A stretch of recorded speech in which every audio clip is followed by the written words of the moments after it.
Jai Gurudev and Namaskar dosto. I am going to be talking about Pakistan's Guantanamo Bay today.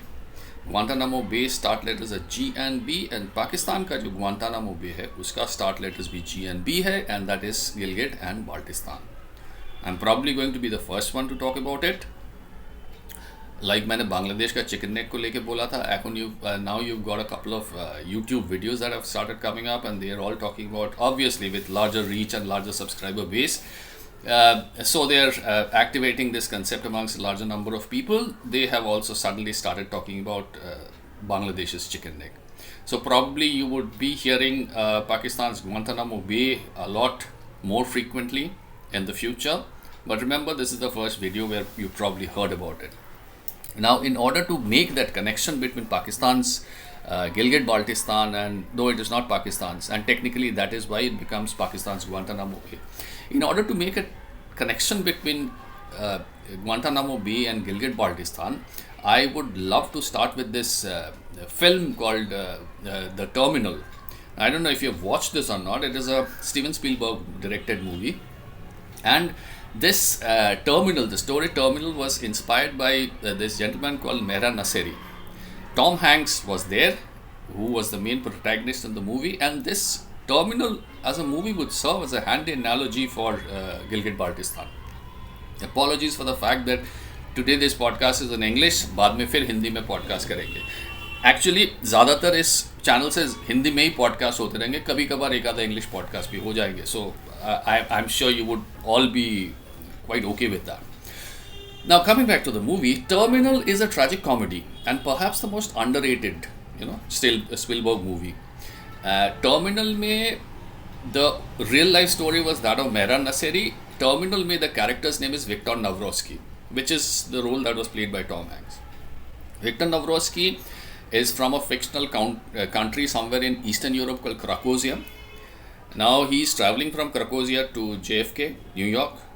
He lands in JFK to find out that during the time that he was traveling, his country has undergone some kind of a uprising and revolt and revolution and things like that, and there was a coup, and the existing government is gone. There is a new government that has come to power. Now this new government that has come to power is not recognized internationally. So since this new government is not recognized internationally, then what has happened as a result is Viktor Navrosky's passport has suddenly become junk. Now if his passport has become junk, then it cannot have an entry or an exit visa stamp. If his passport has become junk, then Navrosky suddenly becomes stateless. So he is now a stateless. He is now got a useless passport on which there can be no entry, exit, visa stamp. So he was stuck in the airport. He cannot get out of the airport. He cannot get out of the terminal. He cannot go back to his country. He cannot step outside into New York and into United States. That's a very, handy analogy when we think about Gilgit-Baltistan. Why? Gilgit-Baltistan originally remains a part of Jammu and Kashmir. However, its present status, as per the 1948 United Nations resolutions, is undefined. Undefined as in undefined. It is undefined. Why? Because Pakistan invaded it illegally and Pakistan occupied it. And so, in a rare twist of fate, Pakistan continues to retain it as its 21st century colony illegally, and like it was during colonial era, it continues resource extraction and it continues exploitation of people, human rights abuse, so on and so forth, like the colonialists of the yesteryears. Since there was no accession deal, Gilgit-Baltistan was then known as the northern areas. Since there was no accession deal that northern areas signed with Pakistan, as a result of which these citizens there have no rights. They have very little, zero to probably very little political representation. They have zero to very little civil rights. They have zero security of their life and properties. Pakistan is always there to levy taxes on them. And Pakistan government, whether it's Rawalpindi running the show or whether it's Islamabad running the show, Pakistan government ke hisab se, they've been completely indifferent and probably complicit also as far as the sectarian violence on these people are concerned. Sectarian violence on these people are concerned as far as land grab that these local populations are subjected to, so on and so forth. So in a nutshell, at least that is my opening submission, that Gilgit-Baltistan region and Gilgit-Baltistan natives remain at the complete mercy of an autocratic Islamabad or Rawalpindi, depending on who's calling the shots. Compare it with Viktor Navrosky of the terminal guy. He at least had a better deal, because if you see the movie, of course there were initial difficulties. He couldn't get out of the terminal. He had to stay in the terminal, but soon he gets used to it. He makes friends there, and then eventually when the movie ends, when the story settles, when he was free to fly back, then he's like, he is known all over the terminals. There are people that have helped him, and the movie has a kind of a happy ending. Unfortunately, it is not like that so far as Gilgit-Baltistan is concerned. So while Pakistan has historically demonstrated a measure of hesitance to formally claim Gilgit-Baltistan as their territory, because this is probably because of the fear of losing their official claims on the whole of Jammu and Kashmir, but they have maintained this stance. As I use the word officially, they have maintained that stance only officially. Under the colonial feudal autocracy that they run in Gilgit-Baltistan, they have engineered a series of irreversible changes right from the times of Ziaul Haq. These changes, they are mostly socio-political and demographic in nature. They have been orchestrated in a manner and with an expectation that the region Pakistanizes permanently. We are going to talk about it. And it Pakistanizes permanently, and it forms a contiguous extension of the KPK province.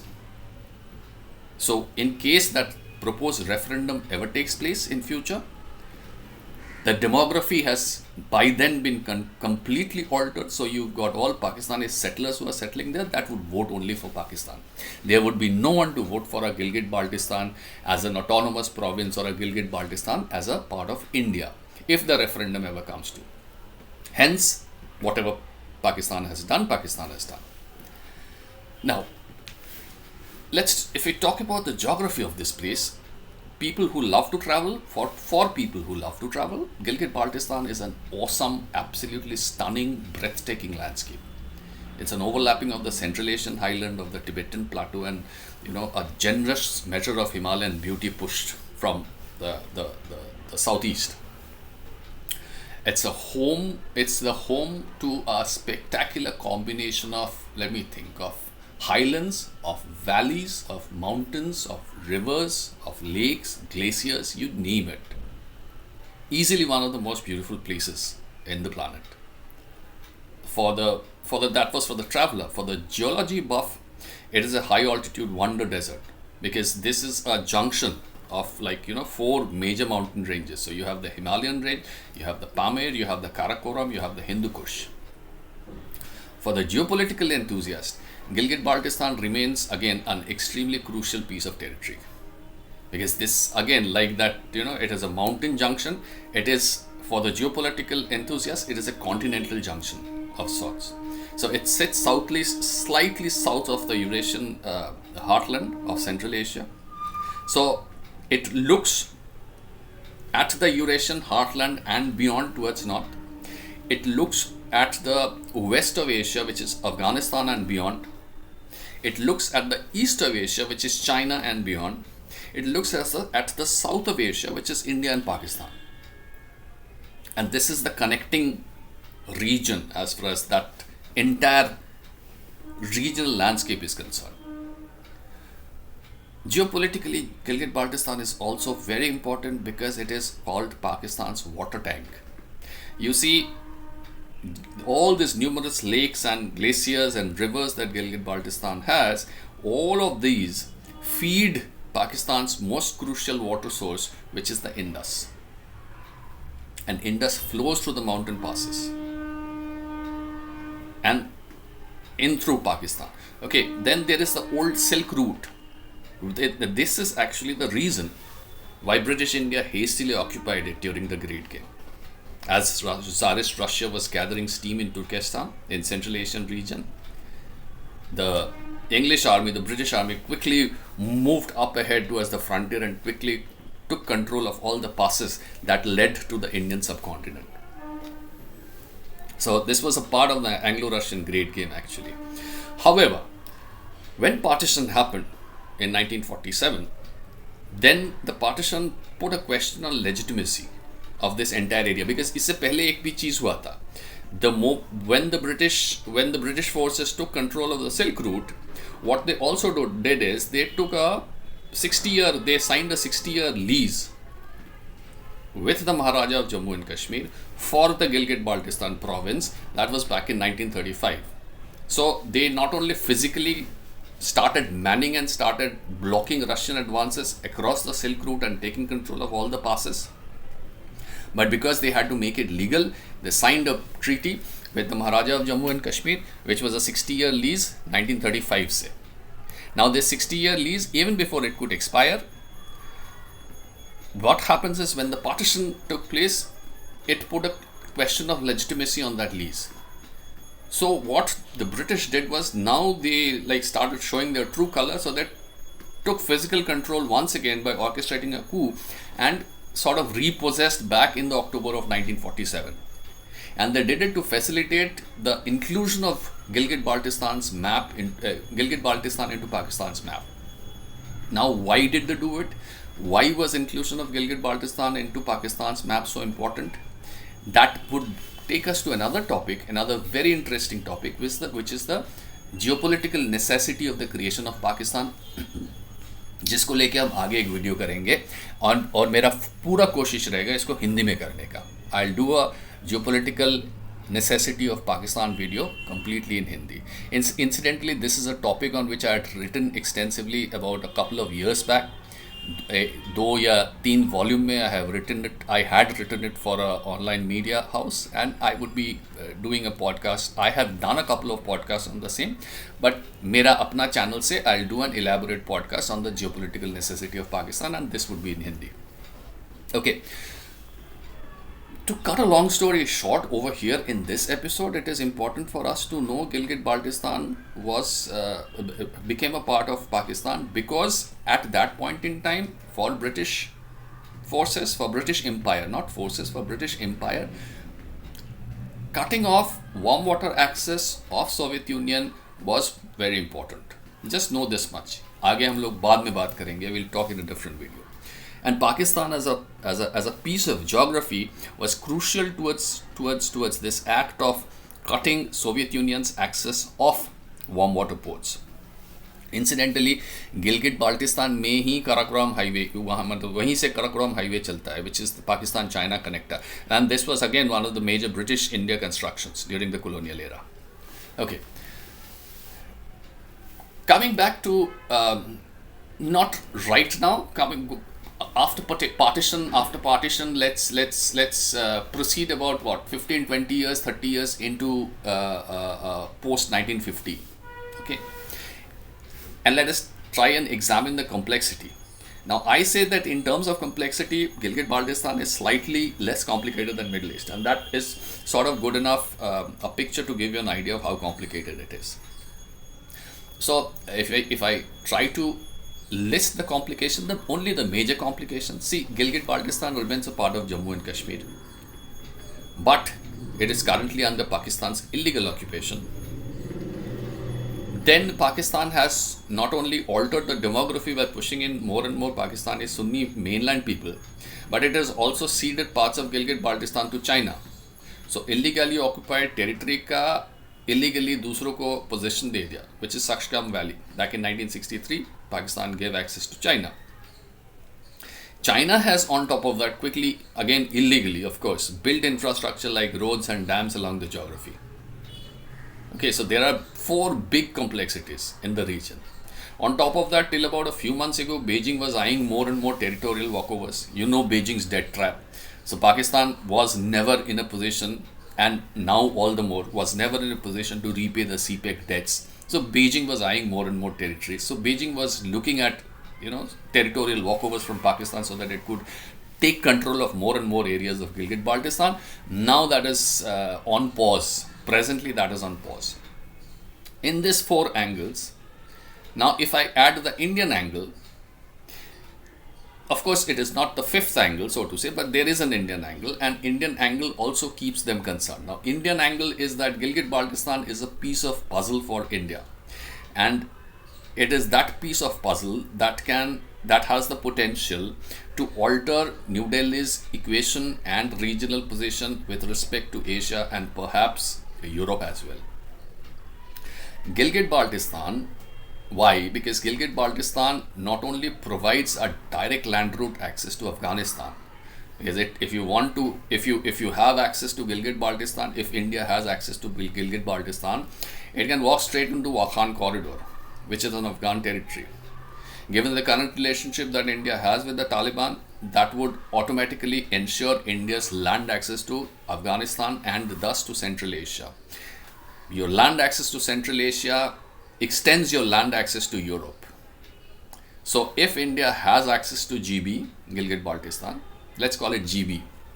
If India has access to GB, India naturally can be assumed to have access to the rest of the Eurasian landmass. Now that is a problem, that is a piece of puzzle for India as well as for Pakistan. Now since this kind of and this is just from India's point of view. Now let us examine Pakistan and China's point of view. Now if India has access to GB, since this kind of an access can only happen from a complete Indian takeover of GB, if it comes to pass, what then happens is you had China and you had Pakistan connected to each other through GB. Now India has access in the middle. India is cutting right into GB and cutting right into that connect between China and Pakistan in the middle. So China and Pakistan become separate. India and Afghanistan get connected and China and Pakistan become separate. Now this infrastructurally, economically would be a major inconvenience for China. Why? Because China's relationship with Pakistan has been predicated on China's access to Arabian Sea, to Gwadar, to warm water port for products that are intended for or products that originate in the west part of China. Products that are created or products that are intended for Western China normally have to travel through mainland China, which is a terrific long route all the way to China's eastern seaboard, then get shipped, travel all the way and through the dreaded Malacca Strait, which China never has had control of and China is extremely wary about, and then finally once they cross Malacca Strait, they are out in the open sea. Okay. That's a very time consuming and that's a very expensive route. That's a very expensive mode of travel. The products that originate or the products that are intended for west of China, alternatively, if they land in Gwadar and take the CPEC highway straight through Pakistan and through Gilgit-Baltistan, they would reach West China at a fraction of a time that it would take if they're traveling through Malacca Strait, and at a fraction of a cost that would cost if that same container or the same ships are traveling through Malacca Strait all the way to East China and then taking the land route. So this is not just a logistical nightmare, this is a terrific financial nightmare also as far as China is concerned if India suddenly gets an access to Gilgit-Baltistan, or if whole of Jammu and Kashmir becomes a part of India, theoretically speaking. So we're just talking theoretically. Now, CPEC is a major node as far as Belt and Road Initiative of China, BRI, is concerned. Now, if CPEC is threatened, well, CPEC is now threatened for a different reason. You know that, okay? Because of Islamic terrorism and all in Pakistan, CPEC is like kind of it's a flop project now. China has lost a lot of huge amount of billions of dollars into it. But if CPEC were to get troubled because of Indian access to Gilgit-Baltistan, that would mean a separate kind of a nightmare as far as China was concerned. Now, Pakistan, what happens if Pakistan loses Gilgit-Baltistan? If Pakistan loses Gilgit-Baltistan, it is a hydropolitical nightmare for Pakistan. Why? Because Indus gets fed by Gilgit-Baltistan. The freshwater supply of Indus is coming from Gilgit-Baltistan, and geostrategically or hydropolitically, it is always a very risky proposition to entrust or to leave your primary water source to a different country, which is India in this case. Well, India has been more than generous as far as India's Indus Water Treaty is concerned. But imagine if you were a Pakistani, you would be very apprehensive to leave the future of your water resource supply to a country who is probably your sworn enemy, no matter how the behavior of that country has been. So that's as far as Pakistan is concerned. Now, you can be rest assured that this is not something which we are talking about for the first time, or this is not something which these people, Pakistan establishment and all, have not discussed about. They have discussed about it, they know about it, they are ready for it, and there has been corresponding actions that they have taken. So what are the corresponding actions that Pakistan establishment have taken to make sure that this kind of a nightmare doesn't translate into real life? The first thing that they have done is they have gone for land grab. Okay, Pakistan media has also covered it extensively. This land grab started from the time of Ziaul Haq. Ziaul Haq enforced land grabbing across industrial scale by violating an older revenue act and running rough over all the existing transfer and allotment legalities during the 1970s, late 70s, 79, 80.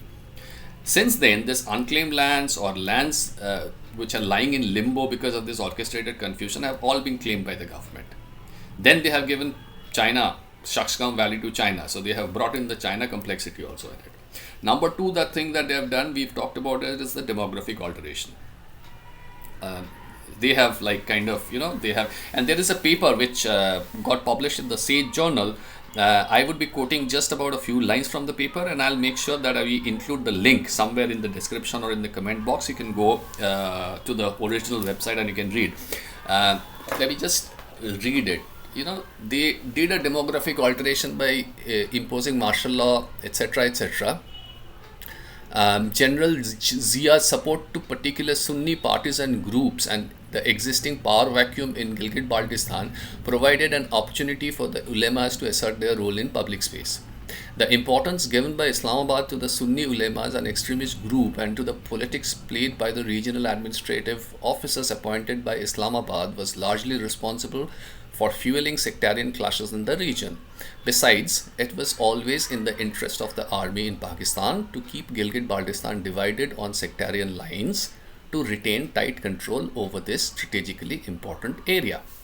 As I said, I would be enclosing the link, and please feel free to go and read up the entire article. It is come out in a very respected journal, which is the Sage Journal.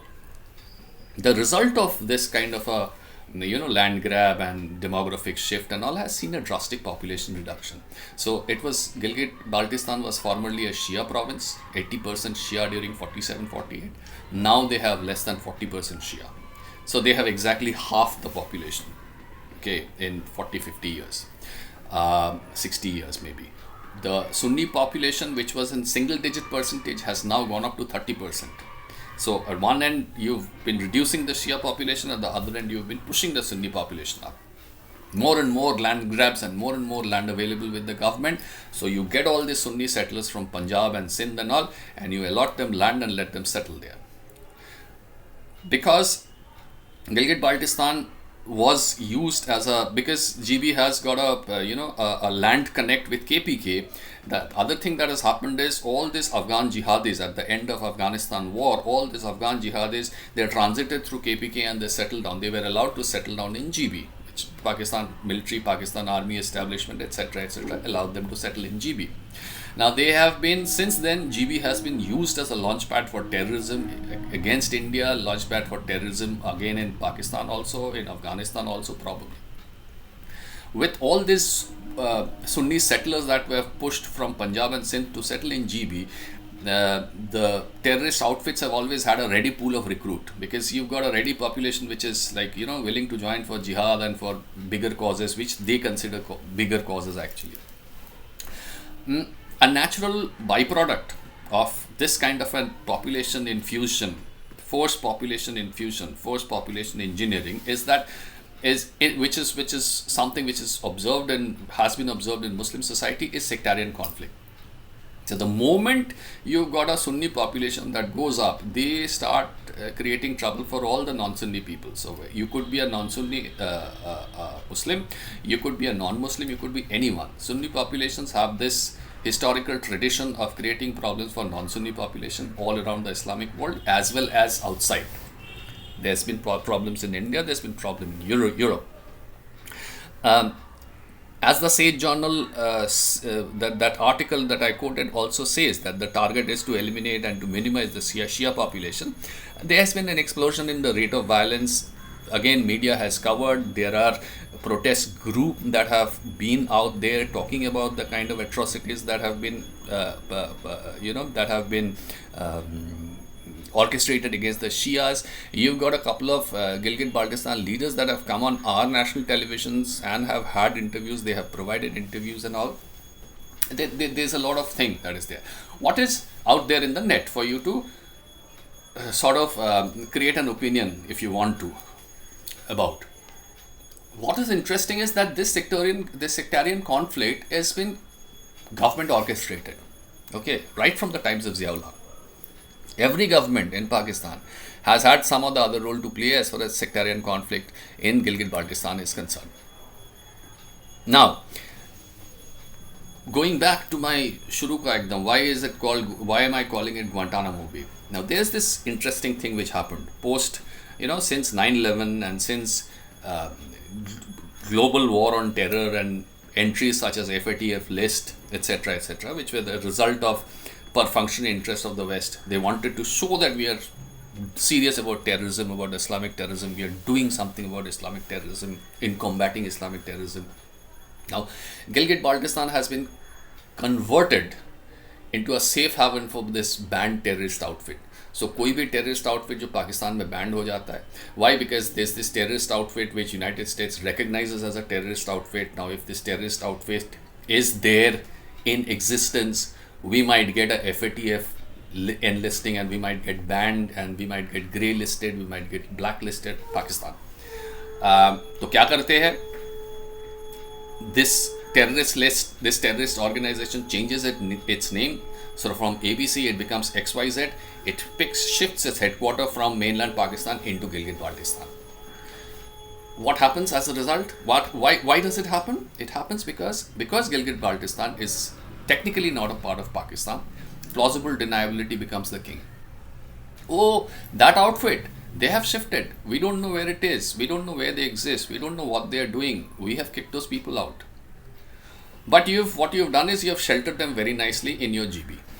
The only difference between Guantanamo Bay, the original one, and the Pakistani one is in Guantanamo Bay, the United States used to keep their prisoners. In Gilgit-Baltistan, Pakistan actually feeds and nurtures and sustains and looks after the well-being of the terrorist that Pakistan establishment treats as their strategic asset. That the local populations have been rallying, they have been demonstrating their frustration. This settler Sunnis take away their job, they destroy forests, they destroy nature, they destroy natural resources. The top elites of Pakistan, like the political class, the army officers, business elite, they grab huge tracts of land and they build their mansions and their bungalows and things like that. And this is a lengthy list. Imran Khan, and then you've got Parvez Musharraf, Hamid Gul.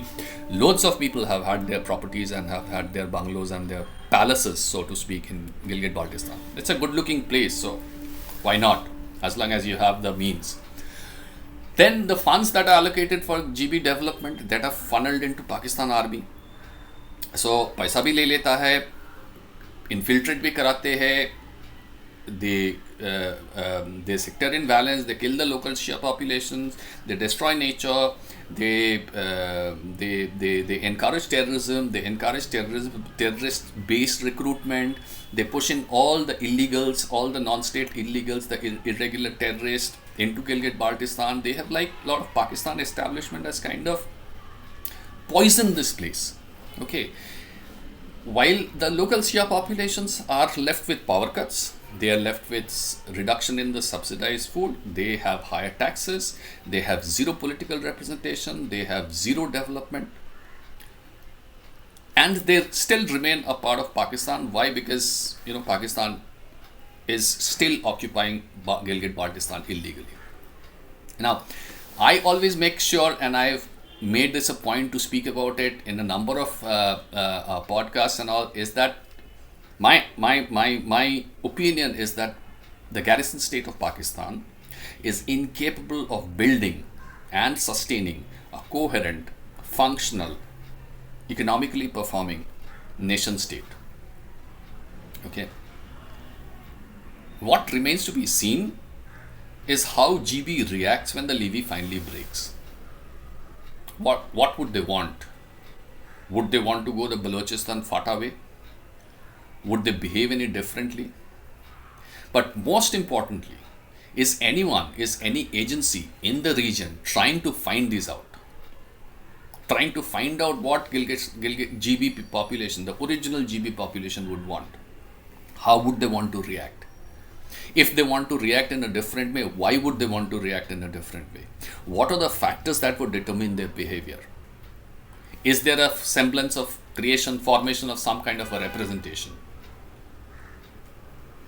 It's high time, my opinion, it's high time the regional agencies try to find out, especially India. Would India, like for example, or would United States under Donald Trump, or the currently consolidating BRICS alliance, would they extend some kind of a humanitarian concern for the region? And when I say humanitarian concern, I don't mean empty sound bites. I don't mean using a couple of accepted phrases as catchphrase. What I mean when I talk about expressing concern is holding Pakistan accountable for the sectarian conflict, forcible demographic changes, land grab, etc., etc. That has been going on since, I don't know, since last 70 years, 50 years. This clear case of orchestrated demographic engineering that's been going on since, I don't know, as I said, 50, 70 years. Would Pakistan be held accountable for that? We can only ensure that as people who try to bring across these kind of messages to you, is that more and more people amongst you take this up, and more people amongst you talk about it. So goes back that if you like this video, if you want to spread awareness like we do, talk about it, comment on it, discuss amongst it, create forums, take it higher and higher and higher up.